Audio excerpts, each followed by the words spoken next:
What's going on, guys? Welcome back to yet another episode here in the big snake room. I have my very good friend Dan in town. He actually just shipped me some snakes and then drove down from Atlanta to meet me so we can film this episode. Something that I just did at Brian Barczyk's, if you haven't checked that episode, you should. We went up and we talked about free handling.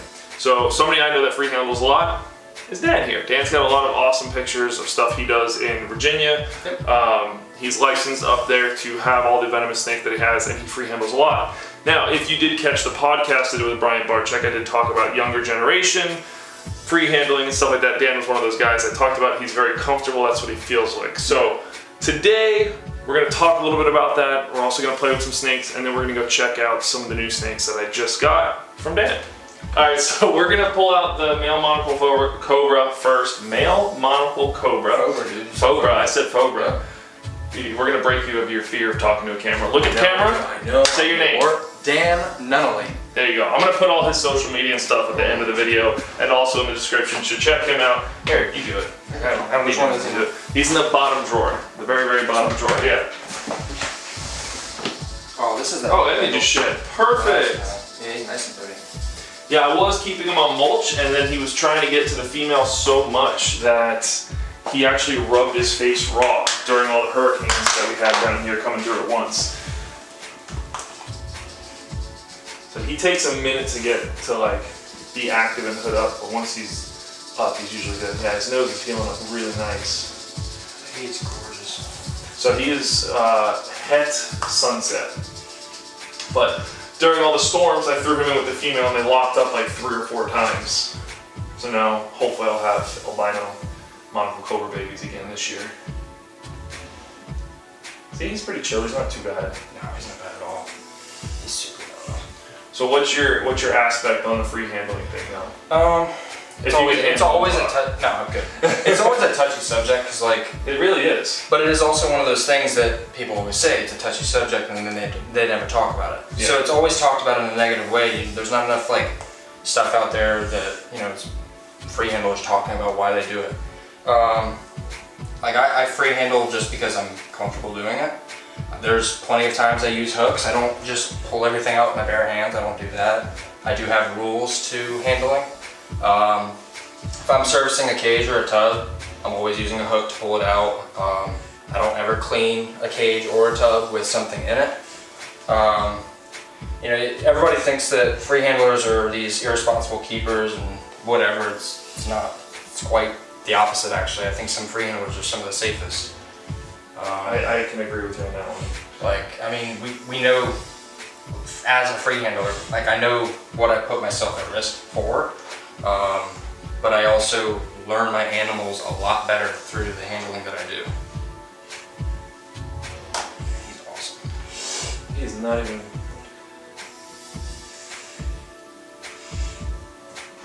He's just kind of hanging out. Let me see.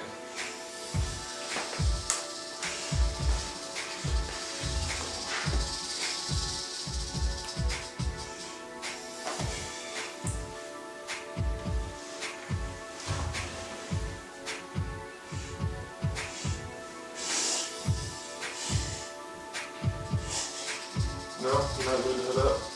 You like, I just want to check everything out. Yeah, he's just like, here, go say hi to Summer. No, Yeah. She's that way. Summer's got it. That way. There you go. A little bit farther. No? She's like, But yeah, I mean, like you got tons of people that are gonna bash it, and it'll always be bashed. There's really no world we'll live in where free handling is talked about in a positive way all the time. You're always gonna have people that hate on it. Yeah. Most of the time, it's people that have really never free handled. Or they've tried free handling and they got spooked, and from that point on they realized that it was just not for them, and they've made it out to be, it should not, just because it's not for them, it shouldn't be for anybody. Yep. And it's not right. You want hats? No? Okay. Alright, let's put him up. There you go, right there. I'll give you the honor. We're gonna pull out Miss Tex. Miss Tex is my big Western Diamondback rattlesnake, my big female. So Dan's never free handled a Western before, so I'm gonna take her out, I'm gonna handle her, see what kind of mood she's in. If he's comfortable, he might go ahead and do the same thing. Yeah. if I can open the cage. Yeah. Got butter on your fingers. It's actually sweat. You want to feel? Yep. Love it. So he had no idea what hyperhidrosis is. I just had to fill him in on that.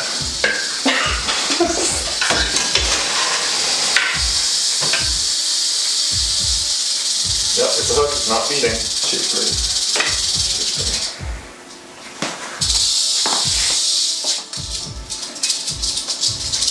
What are you doing? I need to take you out.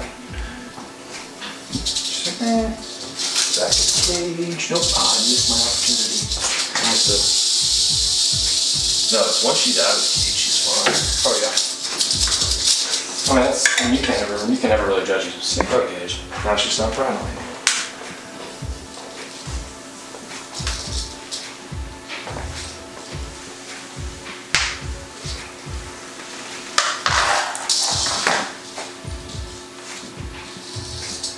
So it has been a little while since I handled her like this, I should say. But again, you see, she's not rattling. No, yeah. She's just checking everything out. Yeah. All of her tongue flicks, that's all curiosity. Yep. That's another thing I pay attention to. Like anytime I'm free handling, I'm not only judging like the body language, I'm also watching that tongue, like the whole time.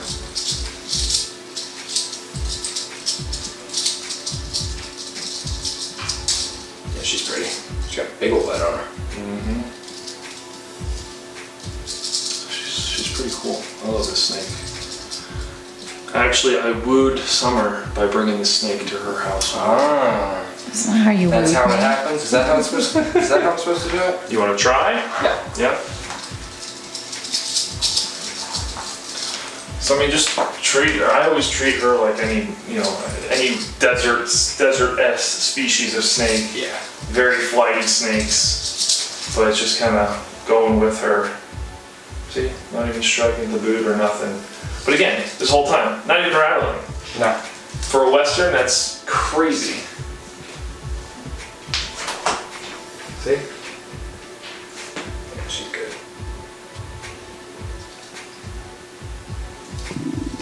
Pretty good Western, huh? Yeah, this is Now definitely you the can chillest say one you I've ever. handled a Western. This is the chillest one I've ever seen. Yeah. I mean, I've seen a lot. I've seen some calm ones, but never like this. So the thing too is like people freak out when they get near their hands and then immediately slap it right slap in the it ground. or drop it. Yeah, you can't do that. I learned that with Easterns very quickly.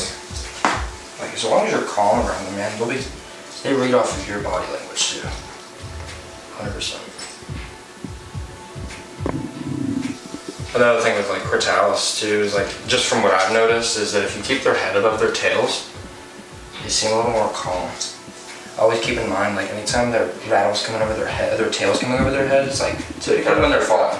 Yeah, I had, I had talked about that I think briefly on Brian's podcast that we did about my buddy Joe. He came from Australia, Alapids all day like this, in Australia, but then he comes over and tries doing it with one of the big Easterns. Oh, I did watch and that. he freaked out, yeah. So I was like, no, you gotta hold them the other way. And he was so confused about that because that's not what they learn, So I say we put her away. Yeah. We pull out one more snake in here, and then we'll go ahead and look at the new stuff. Absolutely. Let's do it.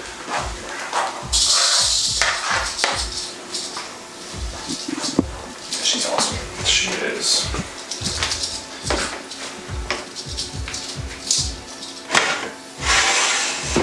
Okay, so we're gonna take Anubis out. When Dan was here, what was it, a couple months ago? Yeah, I think it was like July. So Dan was here back in July. We took Anubis out so he could check him out. We didn't really play with him, I guess, on that aspect. We kind of were just checking him out. Dan super psychotic. has worked with Kings before. Yeah, so he's still super psychotic. Yeah. So we're gonna pull him out and put him in the trash can because we're actually gonna, hopefully, fingers crossed, we're gonna try and get some professional shots of him. It's nice actually having another photographer friend that also keeps venomous snakes, because with him being here, I can get some shots of some of the bigger snakes that I'm not normally able to get by myself. So we're gonna take him out. We're gonna see what his temperament's like. We're gonna put him in the garbage can, and then we're gonna go check out some of what Dan brought. We're gonna go check out what Dan brought. You got that? You want to try that again? Yeah. He's right on the side, Boston. Of course he is. Yeah. Okay, buddy. hook in my hand just in case. Oh yeah, I guess that's kind of important. Yeah. Not necessarily. Hooks. This episode's about not using hooks. Oh, he's gotten way bigger. Oh yeah. He's shed probably 3 or 4 times since then. A lot of it had to do with healing on his face. Yeah. He's super ready. So sensitive to hooks though. Most kings are though. No, I need this. And this. Put that on the floor behind you.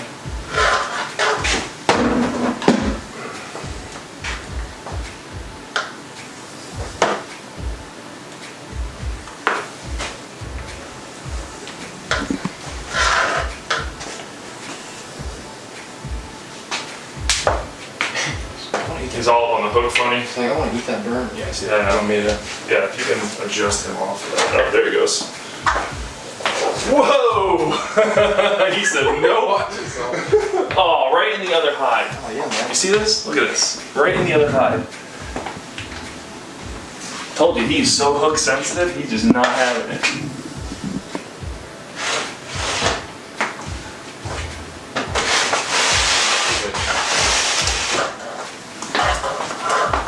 You want to come out? I need to get these photography pictures of you, buddy.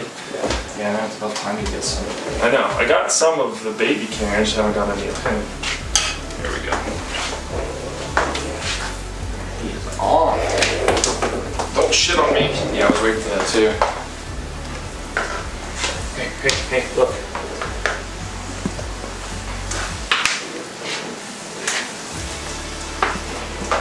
I'll let it go.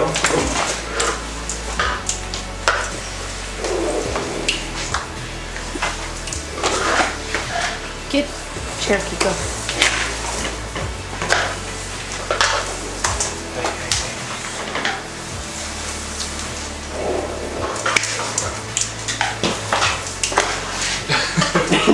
Bro, he's just not having it today. No, he's not. Well, I was gonna try. Yeah, this He's is just on right now. Yeah. This is kind of how mine is when she comes out, and then she just. He calms down after he's in the garbage can. Yeah. Usually, but not always.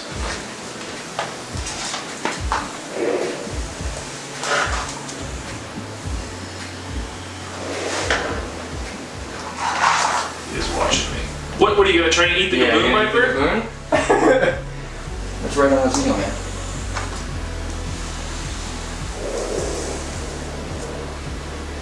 Oh, he's such a beast. Look how tall he is. Yeah, he's gorgeous.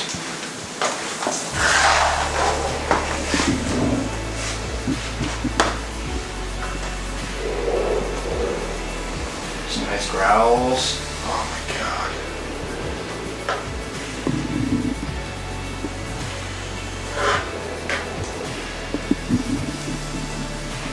He's still watching me, he knows. Oh yeah, mine's the same way. One eye on the hat and one eye on me. Always. Just like that.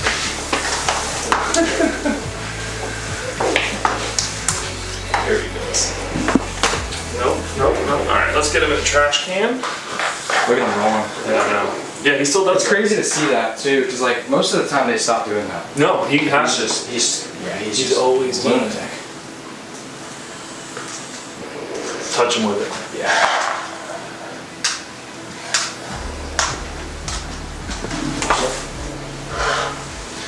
Good thing about being 6'10", right there.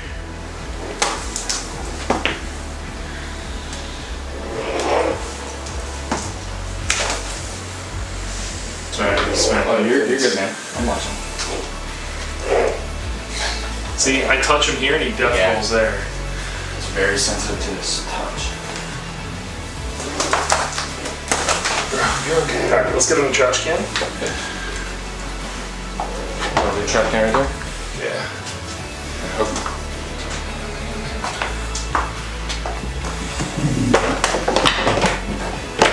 Corn snake, bro. That's a corn snake. Corn snake. Yeah, All day. Alright. So the whole purpose of that was so Dan can handle him. But Dan was letting me have my moment apparently. I've actually never been able to free handle him because again, I never really have another experienced It's just handler nice to have somebody here in front of you to kind of like Yeah, watch them. Summer does try sometimes, but doesn't always work out. Yeah. But yeah, so he's gonna stay in there for right now. We're gonna go check out some other snakes, and then we are gonna do a little photo shoot later on using him and hopefully some of the bigger snakes as well. So let's go outside. So Dan came down from Virginia. He had to stop in Atlanta on the way here and ship these from Atlanta to me here in Fort Lauderdale, just because legally he's not allowed to drive through the state or cross state lines with them here in Florida. So I picked him up at the airport this morning. What time was it, like 9 something o'clock this morning, and you got here a couple hours after. So he's giving me these snakes right now because he's currently moving, and he wants me to hang on to them for him for however long you decide, and then I'll ship them back up to him eventually. So these are some of your favorite ones you had? Yeah. Who should we start with? We can start with this one. Well, let's get the Kaboom out of the way. So Kaboons are kind of boring. this one's a female. Kaboons are kind of boring. My fans love Kaboons. Actually, I love Kaboons too. You'll see some great pictures of me with Kaboons. They might have already seen them. So this is a very pretty Kaboon. She's like, get me out of this box. So yeah, so this is another female. So again, I'm never gonna really probably breed my female Baboon, but this is another female, so that really won't happen anyway. But I mean, these guys are gonna be in quarantine for 6 weeks because I'm just weird like that. Yeah, she's pretty young girl. This is a West African Kaboom Viper. So that's one of the snakes. She's good size, pushing only 1.5 feet or so. Yep. Yeah, I don't know how old she was when I got her, so I can't really judge her age or anything. Yeah. So that's one. Let me get that one. So That's this one's spicy. That was the one you were really excited about. Yeah, this one I was very excited about. I don't even know. Let's just dive into this. Let's just do it. I mean, it's been that kind of video anyway. Yeah, she can be a little spunky. She can sometimes. Oh, she's pretty. Yeah. Oh, she is pretty. I like a lot. So you guys know I like Crotalis. Get down. What are you doing? No. She's like a great, like when I looked at yours, she's like a great little mix in between of what you already have, because you have one that's a little darker and like more brown. You got one that's really high yellow. This one's like, she's great in between. Pretty. So this, guys, is another female Mexican West Coast rattlesnake. So yeah, so this is another female Mexican West Coast rattlesnake. Very beautiful, very light. Some of my babies probably will look, actually going to back up just a little bit because I'm probably in striking range. So some of the babies I produce will probably grow into looking a lot like her. So yeah, if I were to breed her with my male, I'd probably get some super light babies compared to my female that is actually not this light. So that's really cool. Yeah, she's super pretty. So actually, if I put her into quarantine, well, she'll be going into quarantine now, and by the time she comes out, it'll be ready for mating season for them. So that'll be pretty neat. Let's see if I can get some babies out of her next year. So awesome, she's beautiful, dude. Absolutely beautiful. Yeah, I knew you'd be happy to get her. Yeah. She's not even that old, because that's still her first beat on there. So she's only, so yeah, she can't be that old. I mean, I would say she's probably like 1.5 years, 2 years old. You know more about it than I do. I would guess about the same. You can still see the very first bead on the tail, so that's always, usually they lose their first bead out within the first 3 years, because you know their tail is very sensitive. So she still has that, so she can't be probably more than 2 years old. I'd say no more than 2 at least, but she's beautiful. Yeah, so she's 2. I mean, I can definitely probably breed her next year if I continue to feed her nice and healthy. So that's awesome. Thank you, sir. Appreciate it. I love getting more Crotalis species. Oh, I know. But yeah, so that's going to be it for this one, guys. Hopefully you guys enjoyed it. Enjoyed seeing another aspect or another mind on the free handling part of it. Because again, like I said on Brian's channel and many times on my channel, and you've heard other people say it, it's a very touchy subject. I don't mind talking about it. I don't care if I get hate for it. Dan doesn't care if he gets hate for it. I mean, we both post it. Yeah, we both get plenty of hate from it. So it is what it is, but that's how we're comfortable handling our snakes, bottom line. So that's what we're going to do, because it's always about the safety and health of our animals, and if they're more comfortable that way, that's what we're going to do. So I'll see you guys in the next video. Like always, remember, smash that like button. subscribe if you're not already. Big thank you to my Patreons. You guys are awesome. I'll see you in the next video. Like always, bye.